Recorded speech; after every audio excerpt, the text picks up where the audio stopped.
Right now, in 2026, a retired couple in Arizona will take in about $80,000 this year. They'll pay their bills with it, take a trip, help a grandchild, and when they file their taxes next spring, the IRS will count almost none of it as income. Not deferred, not deducted, not taxed at some low rate, simply not counted, and there's nothing clever about how they did it. Every dollar is written into the tax code in plain sight. Here's what almost no retiree understands. There are 5 separate types of income the IRS does not treat as taxable. Most people know 1, maybe 2, so they spend 20 years pulling from the single bucket that is fully taxed, handing over thousands a year, while 4 other doors sit right there, unopened. My name is Robert, and I'll take you through all 5, but pay close attention when we reach number 3. It's the one almost nobody has heard of. Most retirees are convinced it couldn't apply to them, and they're wrong. For a great many of you, it's the biggest one on this list. Let me be precise about what I mean, because it's simple once you see it. There's a difference between money taxed at a low rate and money the tax code doesn't count as income in the first place. When you pull $40,000 out of a traditional 401k, that's income. It lands on your return, raises your tax bill, and can drag your Social Security into being taxed alongside it. The 5 types in this video either never show up as taxable income at all, or they show up and get taxed at a rate of exactly 0. Either way, the number at the bottom of your return doesn't move, and none of this is hiding anything. You still report whatever needs reporting. Every one is written into the tax code and published by the IRS itself. They're just scattered across different sections and forms, and nobody ever sits a retiree down and lists them in one place. Quick question before we start. How many of these 5 do you think you already use? Type the number in the comments. Most people will type 1, and that's exactly the point of this video. And if this is the kind of thing you want more of, consider subscribing. I also pulled it all together, these income sources, plus the moves that protect your Social Security, savings, and home, into one plain English guide, the Senior Survival Playbook, linked in the description. But everything you need for these 5, I'm giving you right here, free. Number 1 you already know by name, money out of a Roth account. Stay with me 2 minutes though, because what people know is about a third of what it does. The basic version, a traditional IRA gives you a tax break going in, then taxes every dollar coming out. A Roth is the mirror image. You pay tax on the way in, and it comes out completely untaxed. Not the growth, not the withdrawal, not when your children inherit it. Here's the part almost nobody uses. Roth money isn't just untaxed. It's invisible to 2 other calculations that quietly cost retirees a fortune. The first is your Social Security. Most people don't realize their check can be taxed at all, but up to 85% of it can be. The IRS adds your other income plus half your Social Security and checks it against 2 lines frozen since the 1980s and never adjusted for inflation. $25,000 and $34,000 if you're single, $32,000 and $44,000 for a couple. Cross them and your benefit gets taxed. Pull money from a traditional IRA and it goes straight into that calculation. Pull the same money from a Roth and it does not count at all. The second is your Medicare premium. Medicare looks at your income from 2 years ago and above certain levels, adds a surcharge to your Part B and Part D every month.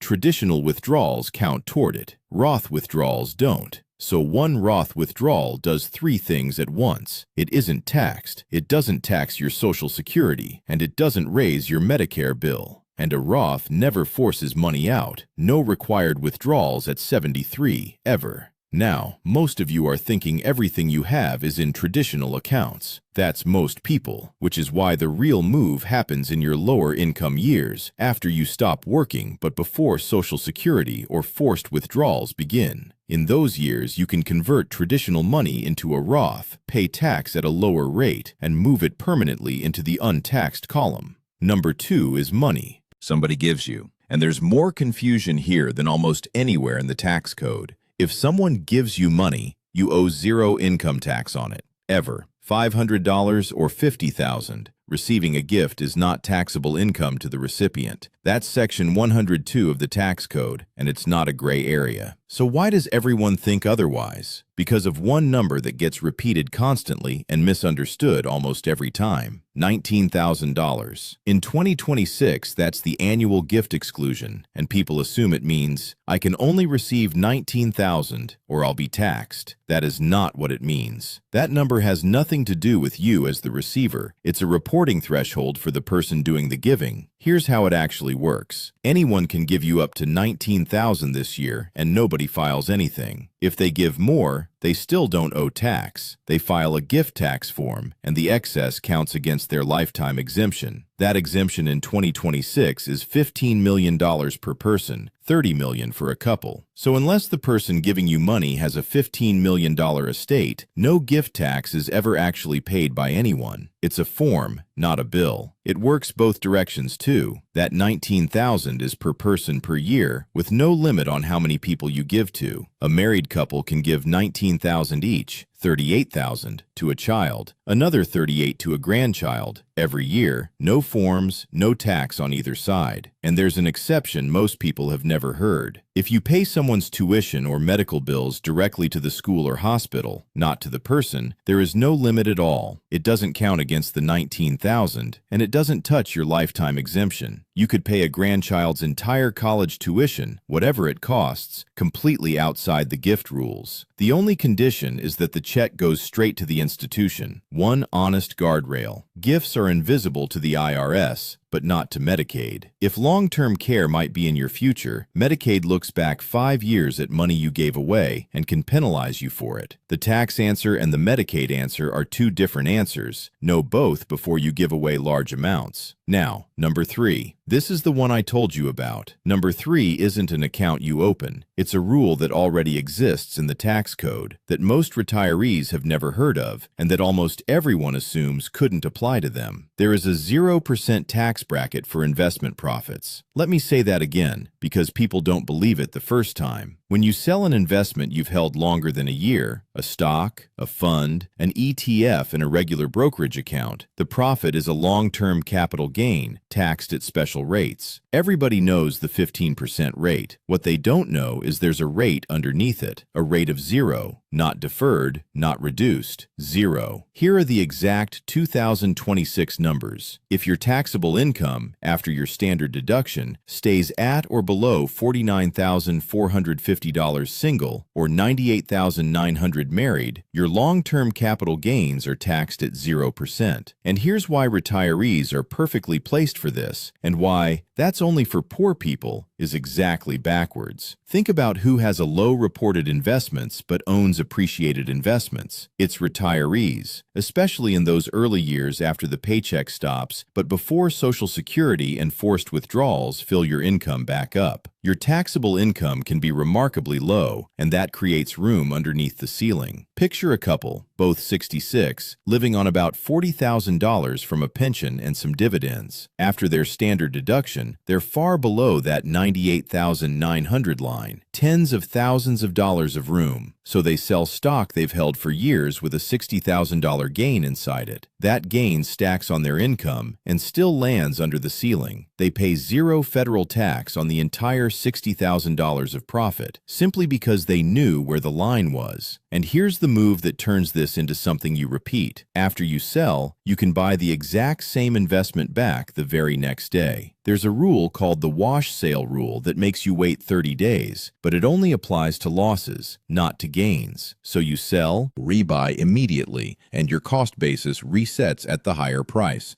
You've locked in that appreciation permanently at a rate of 0.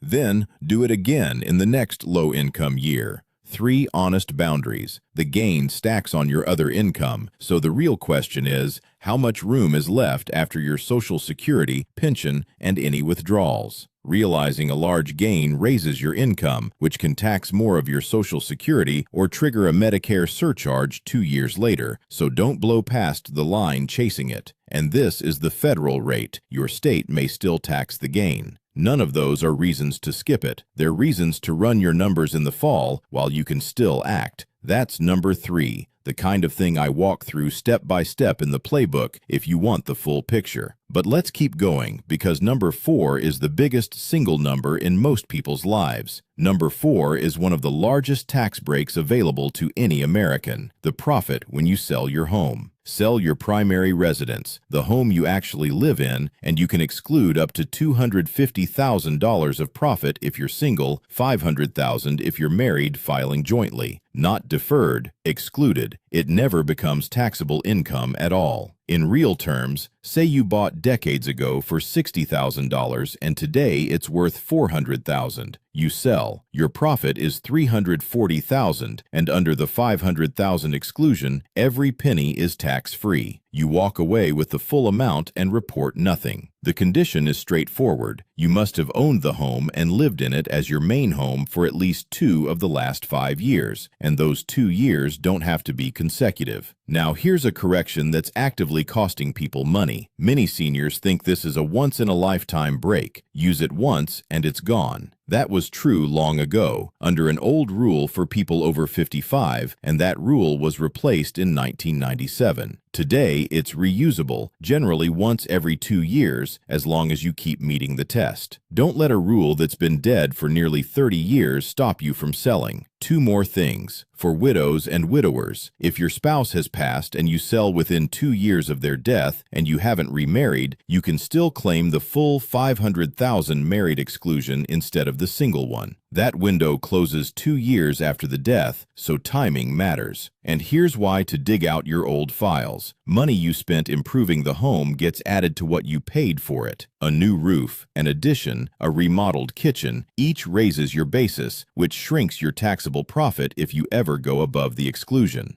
Decades of receipts most people threw away were actually tax documents. Number 5 follows the same principle as number 2, and it decides what your family actually keeps. Money you inherit is generally not taxable income to you. Inherit $200,000 in cash and you don't report it. A house, a brokerage account, a piece of land. Receiving it is not a taxable event. Life insurance paid to you as a beneficiary, also not taxable. There is no federal inheritance tax in this country, and it gets better because of a rule worth knowing by name: the step-up in basis. When you inherit an asset that grew in value, your cost basis resets to what it was worth on the day the person died. So if your parents bought a house for $60,000 and it's worth $400,000 when they pass, your basis becomes $400,000. Sell it for that and your taxable gain is zero. A lifetime of appreciation, erased. Same thing works on inherited stock. Now the exception, and this is where families get blindsided. There is one major type of inheritance that is fully taxable: an inherited traditional IRA or 401k. That money was never taxed going in, so the IRS collects when it comes out. Your heirs generally have to empty the account within 10 years, paying ordinary income tax on every dollar, often in their peak earning years at their highest rate. Think about what that means. Leave your child $200,000 in a taxable brokerage account and they get a step up and can often sell owing almost nothing. Leave them $200,000 in a traditional IRA and they may hand a big share of it to the IRS. Same money, wildly different outcome, decided entirely by which account it came from.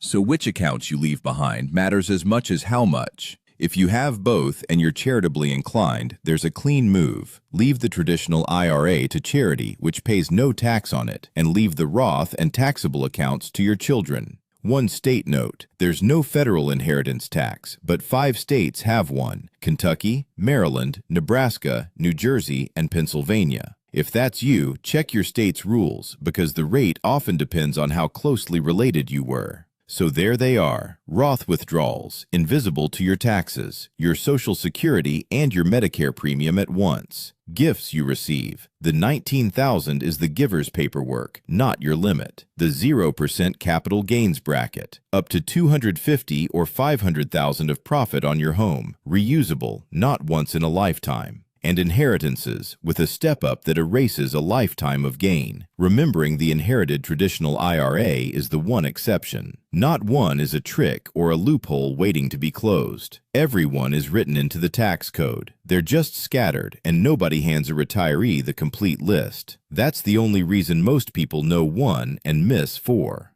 So take this away. The retiree who only knows the traditional IRA has one door and a tax bill. The retiree who knows all five has options every year, and options are what keep your money yours. Last honest note, this is general education, not personal tax advice, and everyone's numbers are different. These figures are current for 2026, but rules change and several depend on your state, so confirm anything big with a qualified tax professional. And never take direction from someone who calls you out of the blue claiming to be from the IRS. The real IRS contacts you by mail. Take care of yourself, take care of your family, and I'll see you in the next one.